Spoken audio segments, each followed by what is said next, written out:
Labdien, draugi! Laipni lūgti Koknes gadsimtā. Mēs turpinam jēgpilnas sarunas par Latvijas lielāko dabas vērtību, auglīgo zemi, kam sazarotā ekonomiskā ekosistēmā vērtību pievieno bioekonomikas nozars, taiskaitā meža nozara. Bet kas ir šī pievienotā vērtība? Par to šodien runāsim ar Latvijas Finiera padomes priekšsēdētāju Uldi Biķi. Bet pirms mēs sākam, Uldi, lai ar lāpstu tā smuki iestādītu kociņu, paiet vidēji apmēram 1 minūte. Un šajā 1 minūtē pamēģini daudz grūtāku uzdevumu. Izstāsti ļoti vienkāršā veidā, 1 minūtē, kas ir pievienotā vērtība. Pirms mēs vispār sākam iet dziļāk. Labdien! Pirmām kārtām, otrām kārtām, tas ir, kā lai pasaka, nav vienkārši jautājums un droši vien ir daudz pareizi atbildes, bet, lai vieglāk būtu uztverams, vismaz mēs uzņēmumā Latvijas Finieris cenšamies nodefinēt salīdzinoši vienkārši. Tās ir 3 lielas daļas. Viena ir alga, ko cilvēks jūt savā kabatā maciņā, otrs ir nodokļi valstī, un trešais ir radīts kapitāls, kopā visiem nopelnīts, kuru tālāk var izmantot gan attīstībai, gan, protams, arī īpašnieku citiem projektiem un izņemot ārā kā dividendes. Bet pamatā tā ir attīstības nauda, kas ir, lai uzturētu pamatlīdzekļus un lai veidot kaut ko jaunu. Algas, nodokļi un nauda attīstībai. Uldi, vai tu esi parēķinājis, cik tu esi iestādījis kokus savā dzīvē?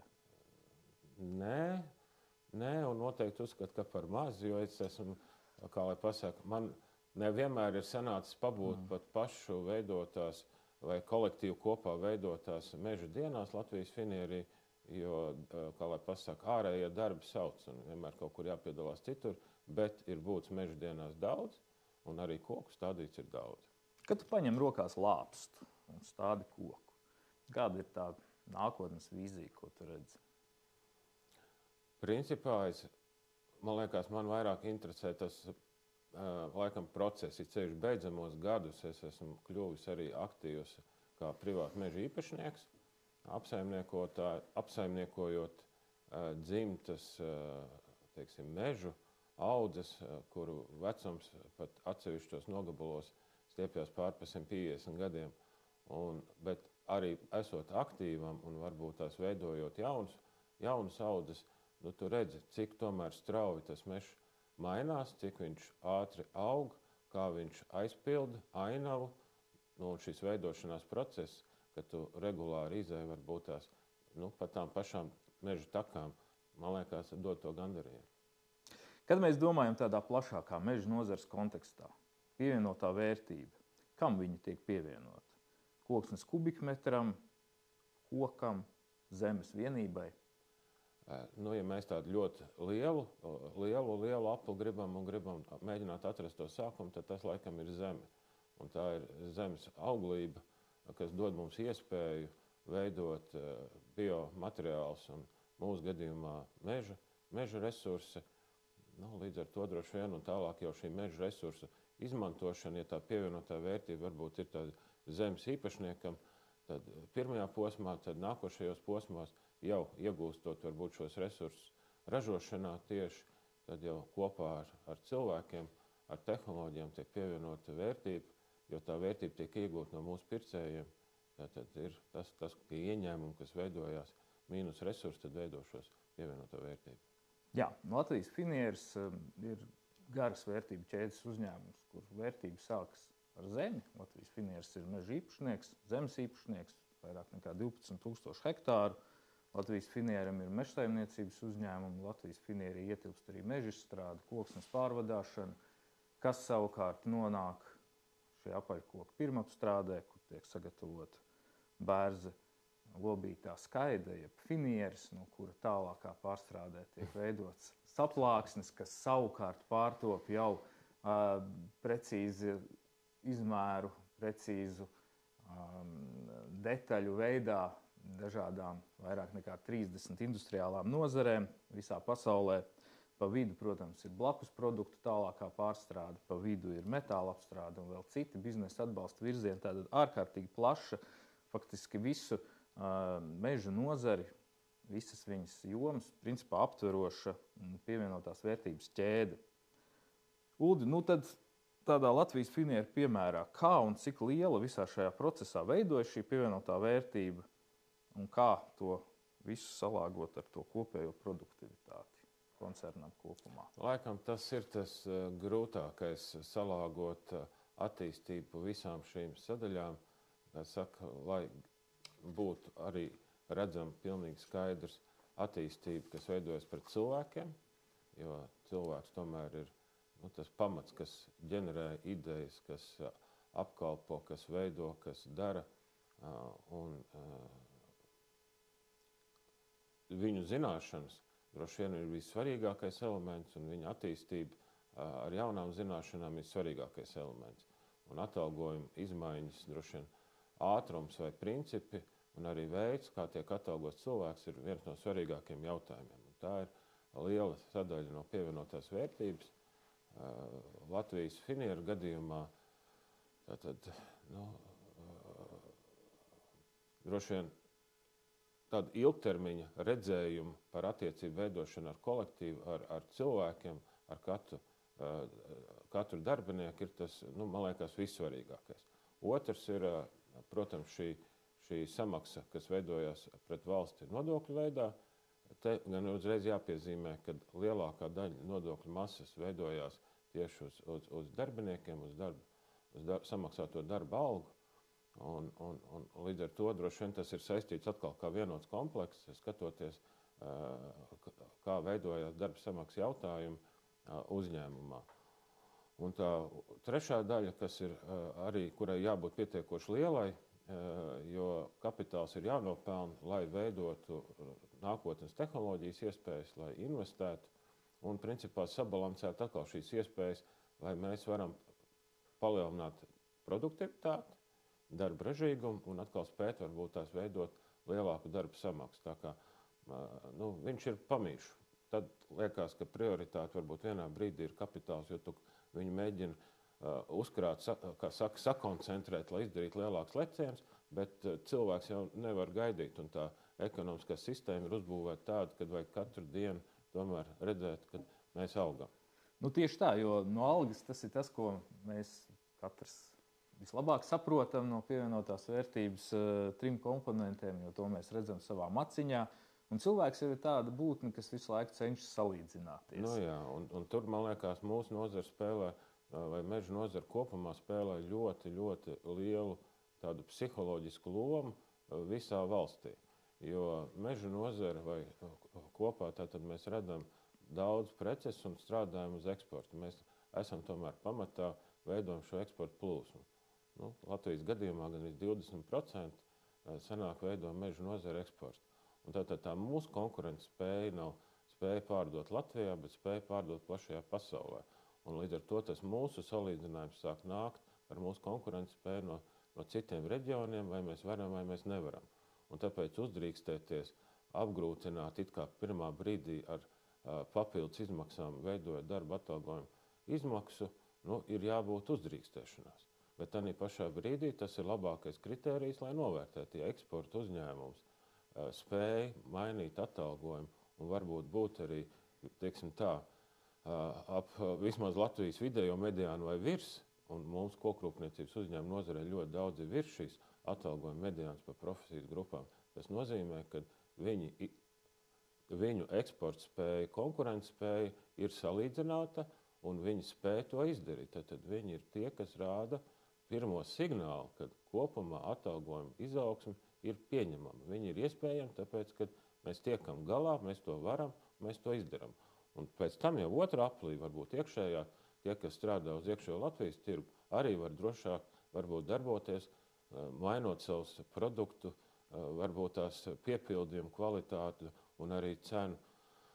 Un līdz ar to arī rast izaugsmes iespējas savam kolektīvam, saviem darbiniekiem.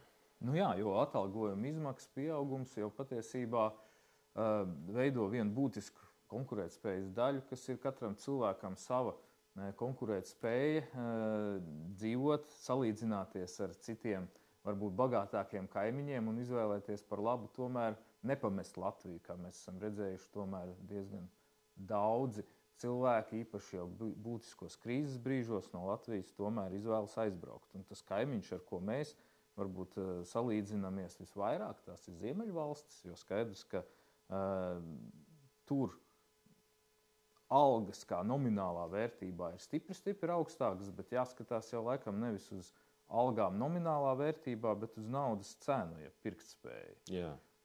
Un tas ir tas, ko mēs arī uzņēmumā cenšamies salīdzināt, atalgojumu lielumu, ņemot vērā arī pirktspējas koeficientu, un mēs cenšamies salīdzināt, kur mēs atrodamies kā Latvijas finieris pret Ziemeļvalstīm. Šādu domāšanu un arī, teiksim, ciparu salīdzinājumu mēs jau darām vairāk kā 10 gadus, un tad, kad to pirmo reizi mēs tā stratēģiju arī ietilpinājām 11 gadu atpakaļ, tad mēs uzstādījām pa mērķi, kad mums ir jāsasniedz pietiekoši varbūt garā laikā, līdz 15 gadu garumā, bet būtu jāsasniedz vismaz 80% no Ziemeļvalstu šī salīdzinošā lieluma, 80%, tad mēs izprotam, ka mēs pietiekoši ātri veidojam šo konverģenci, bet šis uzdevums nemaz tik vienkārši nav, jo tas prasa vidēju atalgojumu izmaiņu katru gadu no 4 līdz 6%. Mēs pat vienbrīd mēģinājām palielināt līdz 7%. Reāli dzīvē mums ir sanācis vairāk kā 5, bet nedaudz zem 6%. Un šo lielumu, kas mums ir beidzamos 10 gadus, tāds arī vidēji sanāca, mēs uzskatām, ka tas ir ļoti labs attīstības ātrums un iespējams arī salāgot ar tehnoloģisko attīstību, ar to, kā mainās mūsu ražošanas process. Un mēs neapdraudam līdz ar to savu konkurences spēju, spējam nopelnīt gan šo atalgojumu fondu lielo, kas mums veidojās uz 2400 darbiniekiem, spējam nomaksāt nodokļus un spējam arī tātad pietiekoši veiksmīgi nopelnīt kapitālu, ko var izmantot savā attīstībā. Varbūt iestarpinot jāatzīmē, ka man šeit ir grafiks ļoti interesants, kur, ja mēs paskatāmies uz 2012. gadu, tas laikam bija tas brīdis, kad šī domāšana sākās. Tā domāšana sākās principā lielajā finanšu krīzē, jo tajā brīdī bija jāiziet cauri pietiekoši lielām struktūrālām izmaiņām, bija jāatsakās arī no atsevišķām ražošanas vienībām produkcijas, kā saka, veidiem, jo mēs nespējam nosekt varbūt šīs izmaiņu ātrumu, kas veidojas pēc iestāšanās Eiropas Savienībā, kad daudz lietas sadārdzinājās. Tā skaitā arī algas aug ļoti strauji. Un tāpēc mēs koncentrējamies uz to, ko mēs sapratām, ko mēs vislabāk mākam, ko mēs vēsturiski arī tās zināšanas ir vislielākā bagāža uz bērnu saplāksni. Un visu šo kapitālu, ko nu mēs vēl spējam nopelnīt, tajā brīdī mēs ieguldījām jaunā ražošanā, tajā brīdī izveidojot rūpnīcu Verems pie Rēzeknes. Droši vien, kad izejot cauri šīm struktūrālām izmaiņām un runājot pietiekoši daudz kolektīvā, mēs sapratām, ka mums ir jāmāk mērīt ilgtermiņā vai vidējā termiņā, kā mums veidojās atalgojuma izmaiņas un kā tās sabalansēt ar mūsu attīstību. Un tad tika izdomāts šis veids, kā mēs sekojam līdzi. Jā, un tad, ja 12. gadā Latvijas vidējais rādītājs pret Ziemeļvalstu pirktspēju bija 34% un Latvijas finierim 55%, tad šobrīd, vai rēķinot uz pagājušo 2023. gadu, mēs esam nonākuši līdz 58% Latvijā vidēji un līdz 77% Latvijas finieru koncernā. Jā. Kāpēc šāda atšķirība? Tāpēc, kad mums sanāk droši vien zināšana ietilpīgāka ražotnešana un vidējā darba vieta. Tātad mums ir pietiekoši komplicēts sarežģīti procesi, sarežģītas tehnoloģijas, un mums prasās, teiksim tā, ar zināšanām ietilpīgāki mūsu darbinieki. Līdz ar to caur zināšanu novērtējumu arī veidojās droši vien vidējais atalgojums. Vai varētu teikt, ka Latvijas finieris tai ziņā ir arī tāds, teiksim, vienredzis meža nozarē, ja tomēr tie 77% ir kaut kas, kas ir... Nē. Mēs pat esam, es domāju, meža nozarē neesam tas, ja skatītos tikai uz ciparu, cik ir vidējā darbinieku samaksa, tad mums nav tas lielākais. Ir daudz uzņēmumu, ne daudz, bet ir uzņēmumu, kuriem šie vidēji atalgojumi rādītāji ir lielāki. Bet no kolektīva ziņā mums ir liels kolektīvs. Un līdz ar to mums ir daudz un dažādas darba vietas, bet kopumā ņemot, jā, mēs esam virs vidēji valsts atalgojumu. Jā, tu minēji jau šo periodu tūlīt pēc iestāšanās Eiropas Savienībā, tam sekojošo arī nekustamo īpašumu bumu, kas patiesībā izraisīja ārkārtīgi strauju inflāciju un līdz ar to parāva uz augšu arī algas. Arī pēdējos gadus mēs esam Latvijā ļoti daudz runājuši par inflāciju. Viņi atspoguļojās arī statistikas rādītājos. Kā salāgot pelnīt spēju samaksāt lielākas algas ar šo inflācijas pieaugumu? Nepavelti, tomēr jāuzskata, ka šīs periods iepriekšējie gadi ir bijusi krīze un viņa vēl nav beigusies. Bet viņi bija diezgan vienoti visā Eiropas Savienībā, jo to izsauc pamatā energoresursu cenu pieaugums, lai viņas iegādātos un importētu nepieciešamā daudzumā Eiropā. Tad atkal, kāpēc bija enerģētikas krīze, varbūt par to mēs nerunāsim, tā ir šī lielā agresija, ko izraisījusi Krievijas karš Ukrainā. Par to varbūt nerunājam. Bet par to mēs noteikti kaut kad parunāsim. To es apsolu. Bet enerģētika, jā, sadardzinoties enerģētiku un sadardzinot visiem, no vienas puses tas it kā varbūt tās liekas vienkāršāk, jo tad visi ir spiesti mainīt gan pakalpojumu, gan produktu cenas, jo visiem tas ir dārgi. Bet tas atver atkal to grūtību, kad, ja tu maini pakalpojumu un produktu cenas, tad kas ir pareizā cena? Tas meklējums notiek. Un tā kā gribās atkal salāgot visiem uzņēmumiem savu to pelnīt spēju, tad dažkārt var tās cenas aizskriet ātrāk uz priekšu, kas atkal izraisa lielu tādu inflācijas vilni, ko mēs arī redzējām. Inflācija palicās.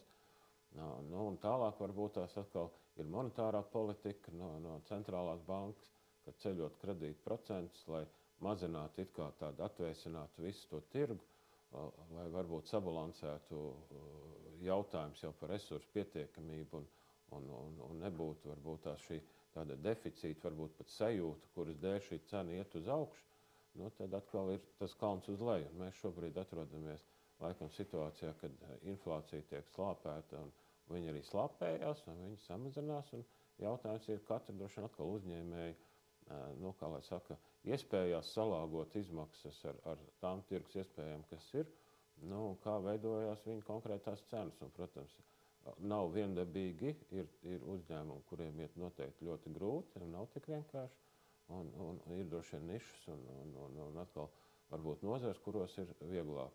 Mūsu gadījumā Latvijas Finieru mēs strādājot ar bērnu saplāksni, mums varbūt ir izdevies veiksmīgāk sabalansēt, bet tur ir vēl papildus citi aspekti.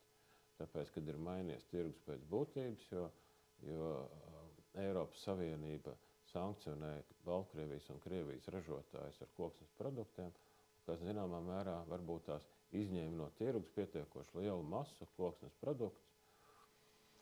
Un līdz ar to varbūt tās arī pie zemākas tirgus aktivitātes tā sabalansētība bija tāda, ka arī mums bija iespēja varbūt tās atkal salāgot savas iespējas, lai nopirkt visus resursus, saražot šos produktus un piegādāt ar zinām varbūt šo inflācijas spiediena rezultātā radīt cenas pieaugumu.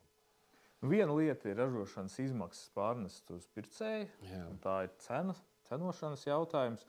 Otra lieta ir, protams, palielināt savu efektivitāti, savu produktivitāti, un to nav iespējams izdarīt nekā savādāk, kā veicot kapitāla ieguldījumus savukārt, kurus nav iespējams veikt, ja netiek šis trešais pievienotās vērtības komponents iegūts jeb peļņa. Es domāju, ka pirms peļņas vēl ir arī, protams, produktu attīstība, pakalpojumu attīstība. Bet arī tajā ir jāiegulda. Arī tā ir jāiegulda, un arī tur ir nepieciešama papildus varbūt tās izmaksas, sākot ar zinātni un beidzot ar jauno risinājumu meklēšanām.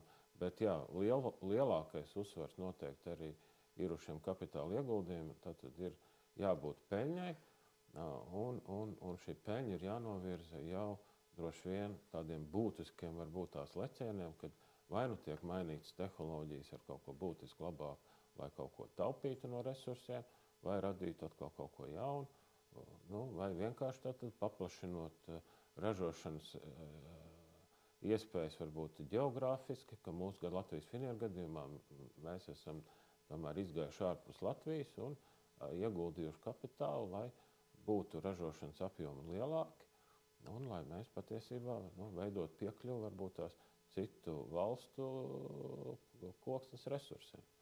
Un, protams, spētu augt līdzi klientiem, jo, kā lai pasaka, izaugsmes, nepieciešamība jau ir visā pievienotā vērtības ķēdē. Tātad, un augot klientiem, ja augam mēs, tad droši vien abas puses ir ļoti apmierināts. Tu pieminēji šo pieeju citu valstu koksnes resursiem, un diezgan bieži to tā ļoti vienkāršoti mēģina uztvert vai skaidrot ar to, ka viņiem te beidzās koks, tāpēc viņiem ir jāiet citur. Tā jau te ir, viss Latvijā jau ir nocirsts. Es domāju, ka mums ir jābūt lepniem par jebkuru cilvēku, kurš spēj veidot uzņēmumu, teiksim, par jebkuru cilvēku, kas spēj arī pārdot savu pakalpojumu, jeb savu darbu ne tikai Latvijā, bet ārpusē, un dzīvojot Latvijā un pārdodot ārpusē, mēs naudu ienesam iekšā kā sabiedrība un arī, protams, uzņēmēju darbībā. Mums būtu jāpriecājas par jebkuru eksportējošu uzņēmumu, jo droši vien eksports ir tieši tas, kas visvairāk trūkst Latvijas sabiedrībai, lai mēs pēc iespējas vairāk ienestu valstī šos finanšu resursus par tiem daudziem pakalpojumiem, produktiem, ko ļoti daudz uzņēmumu saražo Latvijā un pārdot plašajā pasaulē. Tādējādi droši vien mēs veiksmīgāk arī veidot savu labklājību visā valstī. Tā kā es domāju, ka mums ir pat pienākums darīt visiem, palīdzēt, lai tas eksports būtu lielāks, un mums būtu kopā jācīnās par to, lai pēc iespējas vieglāk būtu eksportējušiem uzņēmumiem, ne tikai radīt un saražot Latvijā, bet arī pārdot plašajā pasaulē. Jā, tu minēji par šo te nopelnīto naudu, mēs par to runājām.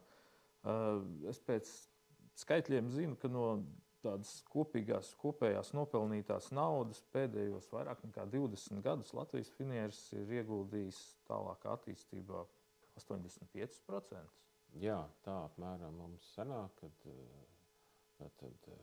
ja tā ļoti atkal cenšas vienkārši pateikt, tad maza daļa ir aizgājusi akcionāriem, kā dividendžu veidā, maza daļa aiziet par kapitāla apkalpošanu finanšu partneriem, tātad tie banku sektors, no kā ik pa laikam uz lielākiem projektiem aizņemās naudu, lai veidot attīstības stāstu. Bet tas pamatā nopelnītais, pamatā viss aiziet atpakaļ ieguldīts tehnoloģijās, tātad ražošanā, un arī varbūt tās tanīs saimnieciskās darbībās, ko mēs papildus darām, kā meža apsaimniekošana, zemi iegādēs un tam līdzīgi. Jā, es neesmu ekonomists, to labi zinies, tāpēc uzdod salīdzinoši ļoti vienkāršus jautājumus. Tādam mājasaimniecības līmeņa hobiju biznesam, viņam jau nevienmēr ir tas mērķis varbūt augt vai palielināties. Viņš apmierina savas vajadzības, savas ģimenes budžetu piepilda un turpina strādāt 10 gadu, varbūt tajā apjomā, kādā viņš ir sācis. Bet tādam lielam uzņēmumam kā Latvijas Finieris un vispār kāds pamatā arī veidoto mugurkaulu Latvijas arī meža nozarei, šādiem uzņēmumiem izaugsme gan produktu attīstībā, gan arī varbūt apjomā ir absolūta nepieciešamība. konkurētspējas nodrošināšanā. Mums ir jāaug. Mums ir jāaug, un droši vien ir divas taktikas. Viens ir, kad tu kļūsti par cenu pieņemošo ražotāju pret tirgu, un tas principā nozīmē taktika, kad mēs darām visu, lai mēs veidotu lētākus ražošanas procesus, efektīvus ražošanas procesus, un tātad domājot, kā ietaupīt tos resursus, kas ir nepieciešami, un izdarīt visracionālākā, visefektīvākā veidā pret citiem konkurentiem. Bet līdz ar to tu nonāc pie tādiem varbūt standartizētākiem produktiem, un tur visu nosaka cena. Un varbūt tās tavu punktualitāti, precizitāti, kā tu pildi savus solījumus. Tad tā produktivitāte stāsts pret cilvēku un efektivitāte stāsts pret resursiem ir pamat, kā saka, baušļi, kam tu seko līdzi. Un ja tu esi salīdzinoši atkal automatizēts, robotizēts ražošana, kur varbūt algu fonds nav tik liels, bet kapitāla iespēja nopelnīt ir, tad tā sistēma strādā. Bet otra sistēma varbūt ir, kas varbūt tuvāk arī uz to mājražotāju pusi, ir izdomāt nepārtraukt kaut ko jaunu, piedāvāt jaunu kvalitāti, kā lai pasaka, ar jaunām īpašībām produktus, līdz ar to ieinteresēt to klientu, nopirkt kaut ko jaunu, varbūt ar nelielāku šo atkal prēmijas samaksu vai vērtības lielumu, un tad tā ir cīņa, ka tu pārdod vai dizainu, vai tu pārdod pilnīgi atšķirīgu kaut ko, bet tev ir jāmāk pārdot. Un tur ir tad ne tikai ražošana, bet arī jau šis pārdošanas process ir nepieciešams, ļoti spēcīgs mārketings, pārdošana, lai tu varētu iestāstīt tam pircējam, ka viņam kaut ko tādu vajag, kaut ko jaunu, kaut ko labāku nekā vakardien. Un mūsu gadījumā Latvijas Finieri mēs cenšamies gan mēs būt tur, kur varbūt tās ir jābūt ļoti efektīviem un tehnoloģiski piesātinātiem, lai mēs varētu efektīvi strādāt, produktīvi un arī radīt kaut ko jaunu un meklēt varbūt pilnīgi jaunus tirgus, lai pierādītu kaut ko, ko paši pircēji vēl lāgā nezina, ka viņam vajag.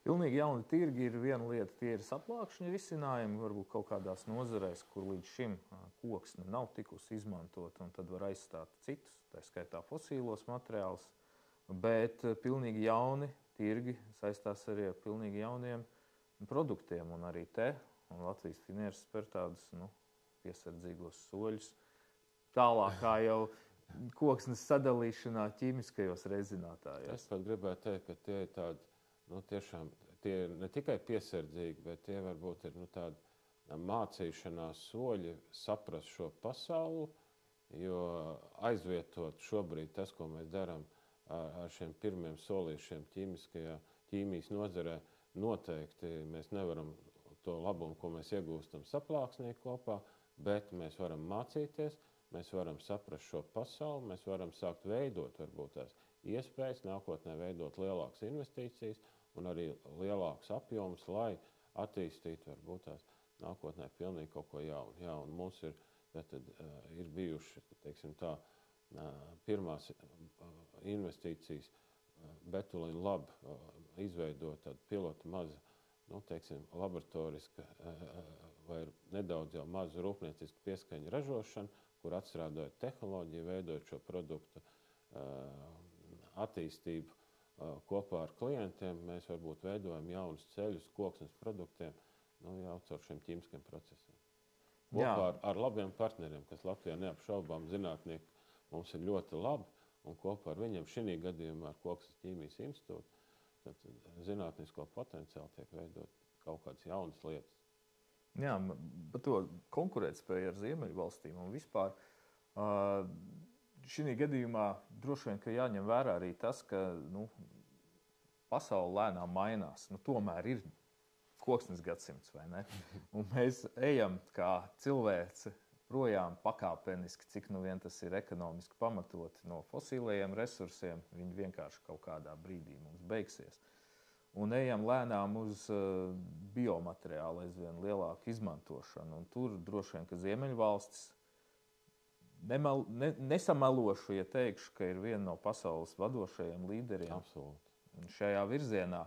Un tā kā mēs gribam ne tikai viņiem pielīdzināties, bet mēs gribam arī būt daļa no Ziemeļvalstu reģiona, kurš kopumā konkurē pasaulē ar šiem saviem risinājumiem, tad droši vien, ka mums neizbēgami ir šajā vilcienā, kurš ir uzsācis savu gaitu, jāmēģina iekāpt pēc iespējas tuvāk lokomotīvai, nevis kādā no pēdējiem vagoniem. Jā, tieši tāpēc arī Latvijas Vienības stratēģija bija investēt Somijā, un mēs esam to izdarījuši varbūt ar šo mehānisko pārstrādi un ir ražošana Somijā, bet būt tuvumā vai būt pat iekšā un iekļauties varbūt viņu vērtību ķēdēs, viņu ražošanas procesos, tā ir jābūt vienai no stratēģijām, noteikti no Baltijas nācis uzņēmums, būt Somijā vai Zviedrijā, tas ir vienkārši, man liekas, pašsaprotam, ka tur ir jābūt klāt. Jā, bet šīs ir investīcijas, kuras vai ieguldījumi, kuri nedod uzreiz tūlītēji atdevi. Tie ir ieguldījumi, kurus mēs kā uzņēmums un droši vien arī kā meža nozara kopumā spēj ieguldīt tad, ja tam ir pietiekami daudz resursus, kurus var atvēlēt tādiem ilgtermiņa projektiem. Un arī es domāju, ka, lai iekļautos tādās Skandināvijas, varbūt šī plūsmā, protams, ir jāatrod atkal sava vieta, jāmeklē ir sadarbības partnerības, visticamāk, lai šīs zināšanas kopīgi kaut ko veidotu jaunu. Tas ir izšķiršanās varbūt tās par konkrētiem virzieniem, par konkrētiem jau attiecībām iespējams arī ar lieliem koncerniem, pasaules līmeņa koncerniem. Mūsu gadījumā arī mēs cenšamies veidot šīs attiecības ar pasaules līmeņa varbūt spēlētājiem, lai kopīgi kaut ko radītu jaunu. Bet tās zināšanas akumulācija, jeb tas plašums noteikti tādā spēcīgajā reģionā ir daudz lielāks. Un, mums gribās mācīties, mums gribās būt tādā procesā, kur veidojas kaut kas jauns. Ar mums gribās mācīties. Mēs domājam tādu jau plašāku, varbūt Latvijas kopējo tvērumu, bet, lai mācītos, kas saprotiet, vienmēr jau ir jābūt bāzei, un tu nevari aiziet un nokārtot doktorantūru, ja tu neesi beidzis, labi, varbūt ne gluži bērnu dārzu, bet pamatskolu, vidusskolu un šo, un tas veido tādu zināšanu piramīdu loģiski.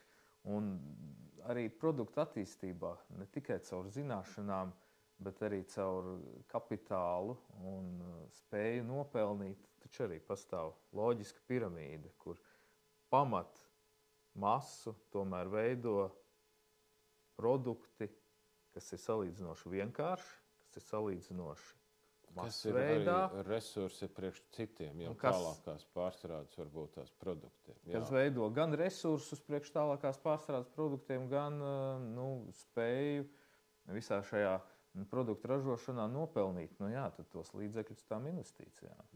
Tieši tā, un varbūt kādreiz liekas jocīgi, bet, lai saražotu vienkārši lietas, tas kapitāla ieguldījumi pat ir ļoti, ļoti lieli, un tās ir kapitāla intensīvas nozars. Mēs ļoti labi zinām, cik kapitāla intensīva nozara ir cementa ražošana vai metāla ražošana, dažādu metāla ražošana, un tieši tāpat arī celulozes ražošana, papīra ražošana, un tieši tāpatās arī kapitāla ietilpīgi var būt veidoties plātņu rūpniecība ražošana, lai saražotu liela apjoma, varbūt tās nepieciešamos produktus, ko atkal izmantot tūkstošiem uzņēmumu, lai ražot varbūt šo gala produktus, tā kapitāla intensitāte ir ļoti liela un kapitāls jāmāk uzkrāt.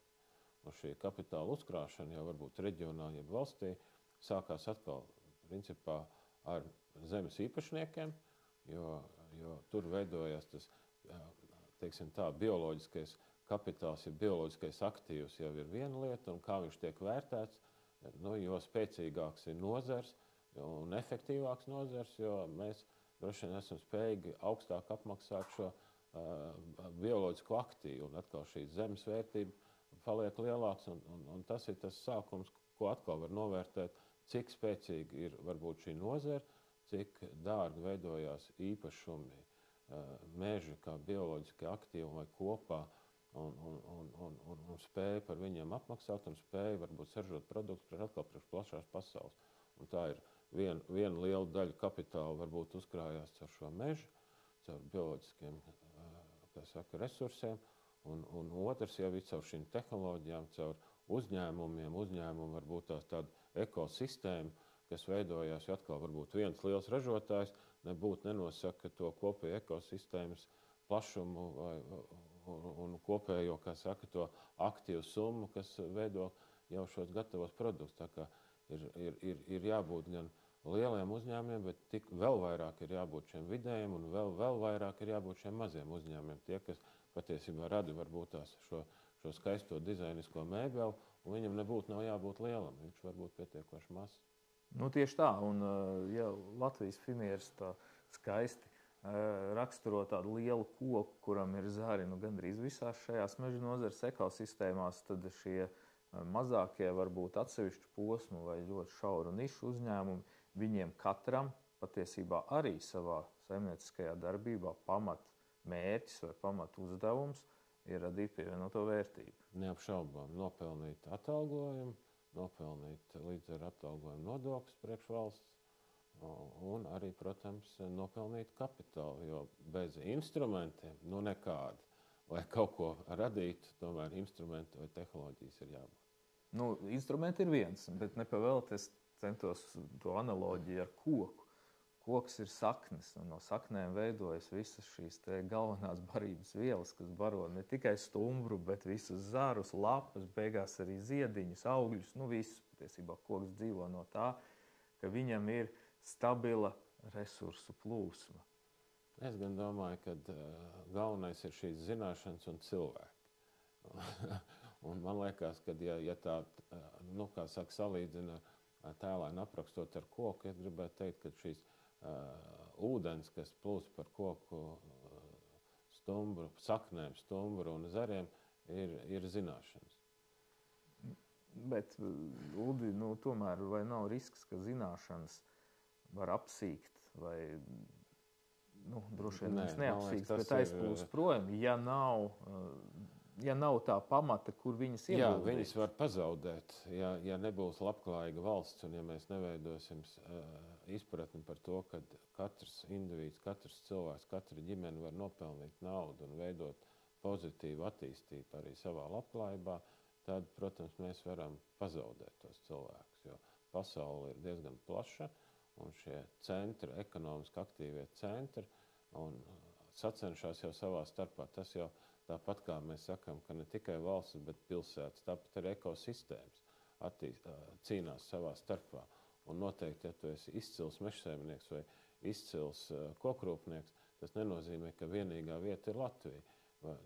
Arī ir citas valsts ar šo ekosistēmu, kas ir meža nozars, kurās ir iespējams varbūt savas zināšanas, tu vari pārdot, kā daļu no pievienotās vērtības varbūt citai ekosistēmai. Tā kā mums ir jābūt visiem kopā konkurences spējīgiem, lai veidot šos ienākumus, lai veidot labklājību cilvēkiem, lai nopelnītu kapitālu un caur kapitālu atkal tālāk un zināšanām veidot nākotni.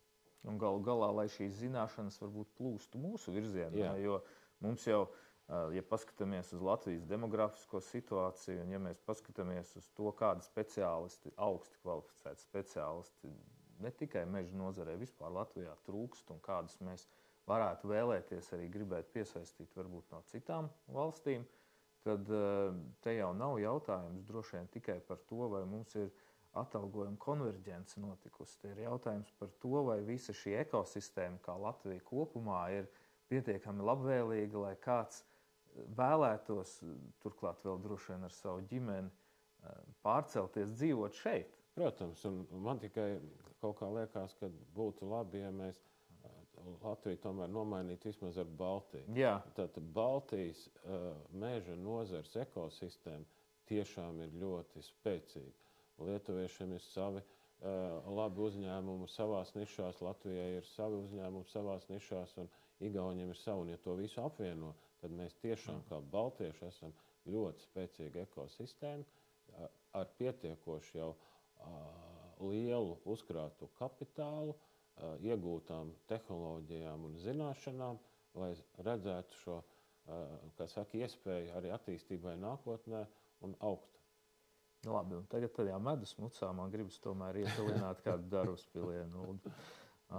Laikā, kad iznāk šis podcasts, nav iespējams nepamanīt to, ka uz ielām ir redzami plakāti, kuros ir uzdots, protams, ļoti retorisks jautājums, bet tomēr, vai ir dzīve bez koksnes? Un zem šī jautājuma ir parakstījies arī Latvijas finieris kopā ar citiem partneriem, lielajiem meža nozares spēlētājiem un organizācijām. Kāpēc šāds retorisks jautājums šodien tad ir jāuzdod, ja mums šeit ir tik spēcīga šī ekosistēma? Es domāju, mēs kā meža nozare gribam uzdot šo jautājumu, lai cilvēki varbūt apstātos un padomātu. Tāpēc, pirmkārt, šīs reklāmas ir spilgtas, viņam ir jābūt, lai viņas pamanītu, un otrkārt šie vienkāršie jautājumi, bet sarežģītās atbildes liek domāt. Un mēs ticam, ka Latvijas sabiedrība ir domājoša, ka viņa var apstāties tādā ātrajā ritmā, ko katrs mēs skrienam, un nedaudz padomāt. Padomāt varbūt ar šo retorisko jautājumu, vai dzīve bez koksnes tiešām ir iespējama. Un visticamāk jau, kad viņi atbildēs, ka nav iespējama. Un ja viņi nav iespējama, tad varbūt katrs var padomāt, ko viņš var darīt labu tai meža nozarei. Tieši tā, jo meža nozare tas ir Latvijas ekonomikas eksporta lokomotīvs, galvenais, var teikt, dzinējs. Un tāpēc padomājam katrs pie sevis, vai mūsu dzīve ir iespējama bez koksnes, un vai šī koksne, bez kuras tad šī dzīve nav iespējama, nāk no mūsu auglīgās zemes vai no kādas citas ekonomiskās ekosistēmas, kur mēs kļūstam par pircējiem, nevis par ražotājiem un inovatoriem. Paldies, Uldi, par sarunu. Paldies jums. Paldies. Un atceramies, ir koksnes gadsimts. Tā.